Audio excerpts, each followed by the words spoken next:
Bonjour à toi. Alors, dans l'atelier d'aujourd'hui, ce qu'on va faire, c'est qu'on va convertir un nombre décimal en fractions et en pourcentage. Le premier truc que je peux te donner, là, c'est de toujours estimer la valeur du nombre que tu serais censé obtenir à la fin pour te permettre justement de corriger d'éventuelles erreurs avant même de les commettre. Donc, pour se valider. Donc, je te demande de te poser la question d'abord, lorsque tu penses à un nombre décimal, est-ce que tu es déjà capable d'estimer ou de dire ça serait quoi la fraction? Est-ce que c'est une fraction connue? Par exemple, est-ce que ton nombre décimal, c'est 0,5? Est-ce que c'est 0,1? Ici, ce qui nous donnerait une demi. Ici, ce qui nous donnerait un dixième. Donc, façon de faire pour justement avoir déjà une idée de dans quel ordre de grandeur tu devrais te trouver. Également, est-ce que ton nombre décimal est plus grand que 1? Par exemple, 1,1 plus grand que 1. À ce moment-là, ça devrait te donner une fraction qui devrait avoir un numérateur plus grand que ton dénominateur. Si tu n'obtiens pas ça à la fin, alors à ce moment-là, il y a une erreur et ça va t'aider à la trouver plus rapidement. Donc, on se place des trucs comme ça.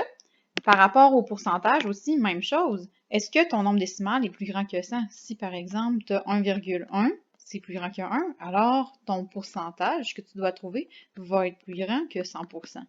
Donc déjà une façon ici de se placer dans quel ordre de grandeur on est. Donc, si on veut convertir un nombre décimal en fraction, on va remarquer une première chose. Prenons 2, divisons-le par 1, ça donne 2. 3, divisons-le par 1, ça donne 3. 1000, oh ben pas 1000, pardon, 1 million, divisons-le par 1, ça va nous donner 1 million encore.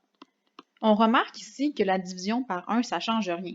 Pourquoi? Parce que si je te dis, par exemple, tu prends 2 gâteaux, puis tu les partages juste avec toi, mais tu vas quand même te ramasser avec 2 gâteaux. Donc, si tu fais un seul paquet, tu as juste toutes tes unités qui vont être là.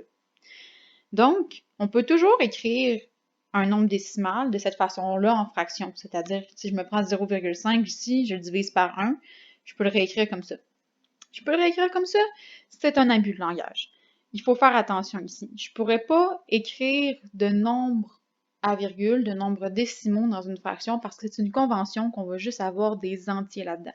Donc ça, c'est comme une étape transitoire entre notre nombre décimal et notre fraction. Il faut trouver une façon de tasser notre virgule, de l'enlever.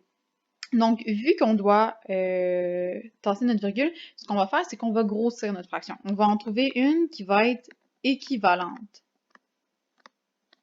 d'abord, et ensuite de ça, on va aller la réduire. Je te fais un exemple.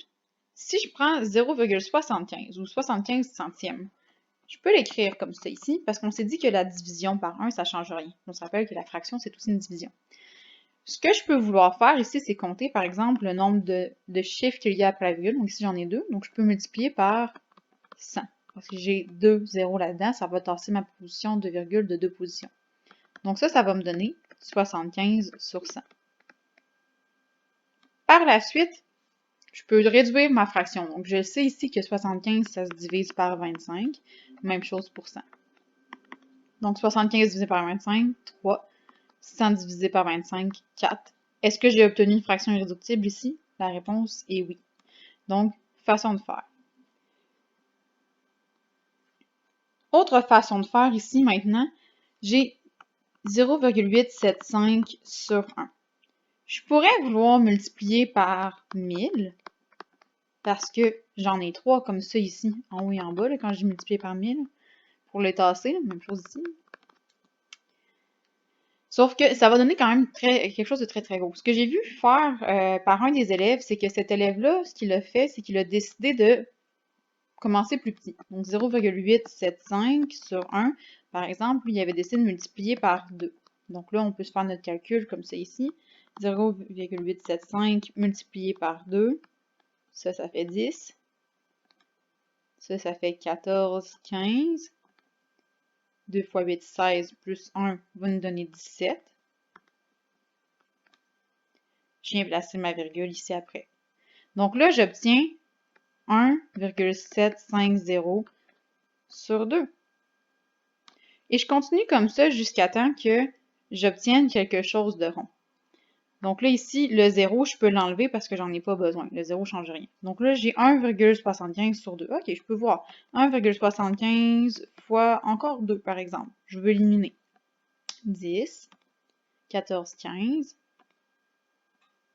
3. Donc là, ici, je passe ma virgule et j'obtiens 3,5, c'est un fois 2, sur 4. Encore une fois, le 0 se tasse.